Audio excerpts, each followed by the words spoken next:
Hey, this is Spin Trip Fall on day 8 of my Stardew Valley playthrough. And today we start digging into the museum a little bit. Um, just have an overall good day in the valley. Now, uh, I could there's a few mistakes I could have done. I could have put some stuff into the museum earlier and I probably should have put one more item in the museum before this day is over, but I ended up running out of time. First thing, as always, water the crops. Now, I'm sure you guys are getting used to this by now, so I don't want to talk your head out off about stuff like this. Instead, I want to talk a little bit about what I plan on doing with the farm. So, this first month during the spring months, I don't find that getting crops is super efficient. I don't. I just feel like you can come up quicker with the fishing and spelunking, even going down in the cave and hitting the mines. So I'm gonna focus mostly on just getting like a base established, because then you're gonna want to hit the community center and you start getting the bonuses. So if you get a real wide base established, it's easy to start building up tall. But if you try and build up tall from the beginning, I find that you're always kind of struggling and lacking for these resources. So it's better to like keep it simple, stupid. Just chilling out in the beginning. Keep one of every item. Like that's something I can't emphasize enough. Keep one of everything that you get. Now, with the museum stuff, sometimes it's worth donating. There's some stuff I've never seen asked for on a quest. There's an iron bar. I don't have that. I don't have the stuff to get an iron bar. You can accept the quest if you want.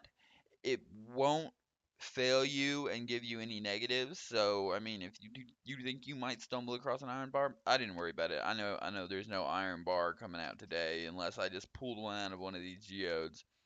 In which case, you can always go back and grab the quest yourself.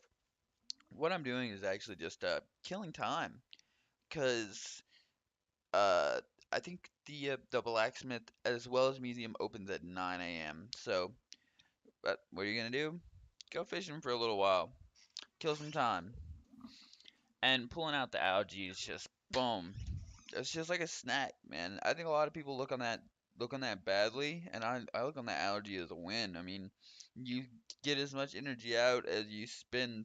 I guess it costs some time, but I feel like it even gives you like two casts worth of energy, so you can cast twice off of one green algae, and you'll see that little bubbly spot come up just to the right of where I'm fishing, which is kind of aggravating.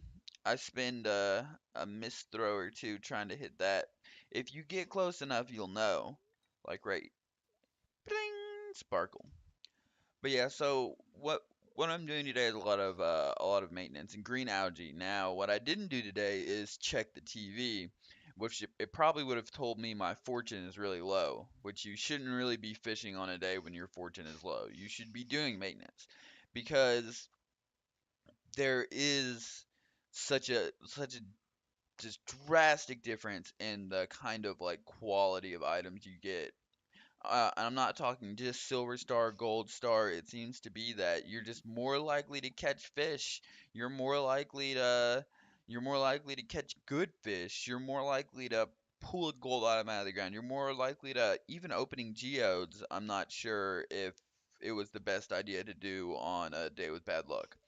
I'm not sure. Geodes might be separate, but and he's just telling me I don't have any items to read. This is a book by Marnie. Animals are very sensitive. They like to be pet every day and prefer to eat grass outdoors than dry hay. They don't like being outside in the rain though. It's just telling you to keep your animals happy. And this is a youth fertilizer. Fruit trees take a whole season. Crops will die as soon as the season ends, and except for some. And some crops need a scythe in order to be harvested. It's straightforward stuff. I guess if you didn't know or you didn't have the internet, stuff like that might. And the first time I played the game, the switching seasons did get me. I, I figured there'd be a buffer, like real life. You got a few days here and a few days there for your crops. Was not the case. So let's see what comes out of these geodes. thunder egg. What I want is a dinosaur egg. Thunder eggs are cool. I've got a thunder egg in real life, actually, but what I want is a dinosaur egg. Orpiment? I don't even know what that is in real life. Alamite? Most of the stuff is based off of real life. So what I'm gonna do now is go ahead and refuel. Might as well eat the algae, get the boost from it. I think I also throw away the stone, the plain old stone, because 6 stone, I mean, how long does that take you to mine? What I should have done is left more tools at home. I keep forgetting this is a new game and I haven't spent the 10K on the backpack yet, which some people rush to spend 10K on the backpack. It may be a good idea to try and rush that 10K for the backpack, to be honest.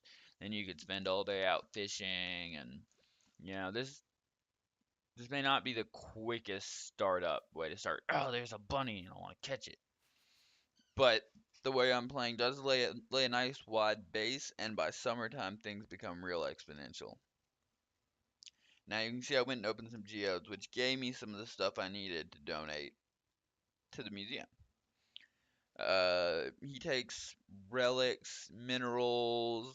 I think that's it. There might be one other thing, fossils. Like, anyways, there's like 2 or 3 different things that he takes, and believe it or not, every little slot on these tables in here is a spot for an item that you can find out in the game.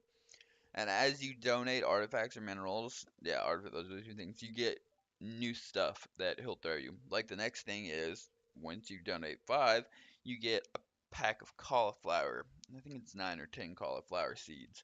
So that will save me from having to buy cauliflower seeds this season. And I think that's the last of the major 4 spring crops that I need to buy is the cauliflower. So instead of having to actually pay to finish off the 80 per seed, it's expensive. I'm just gonna donate. And I suggest putting your items on only the outer spaces. So you'll see at the very bottom table, there's some spaces that are uh, I don't know, for lack of a better word, landlocked. You can't reach them from the outside. There's 1, 2, 3, 4, 5, 6 in the center of that bottom table that are maybe even a little more, but at least 6 that are completely landlocked. And you shouldn't put your items there because you can't walk up and get a description. When you put your items here like this, ba-bum, earth crystal, a resinous substance found near the bottom of the earth, a fine-grained rock mineral. Yeah, unimportant. Those are crap stuff. But the 250 gold here is useful. Quite useful. And I have to head all the way home after this to restock. And oh wait, no, I don't. I'm just gonna crack some more geodes open.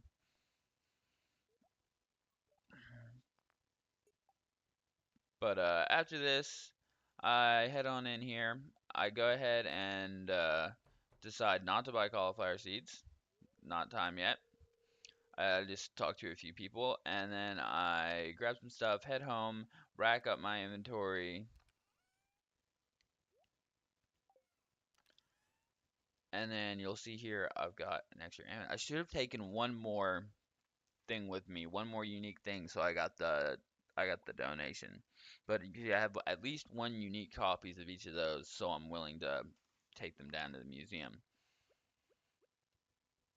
And that's what I mean by keeping at least one of everything. And since I have 2 of these, it's not such a big deal for me to go ahead and donate them. Also do a little maintenance on the farm, just knock a couple trees down, get some more seeds, get ready to make a tree snack. I think I gave a flower away there. Gather forage some stuff. That Haley girl, got to give a flower to her, right? That Haley girl. She's usually the one I end up with. I think it's just because I like blondes, but yeah. Ping. Ah, plus look at that smile on her face. Oh yeah. Um, and this may not be the best pond to fish in, but I figured I'd catch a little fish before, and just like earlier, my luck continued. I got nada, nothing. So I just keep foraging, because when you have a real bad luck day, sometimes the best thing to do is just Get what you can. And look, such a bad luck day, I get 1 stone out of that. So I just call it quits. This was honestly one of the one of the worst days in the game, and I felt bummed out as I played it. And that's one of the reasons that you should check the fortune teller in the morning. Every morning when you first wake up in this game, you should check the fortune teller. I don't know why I haven't been doing it this playthrough. It's just been slipping my mind, and this is the first day I've really regretted it.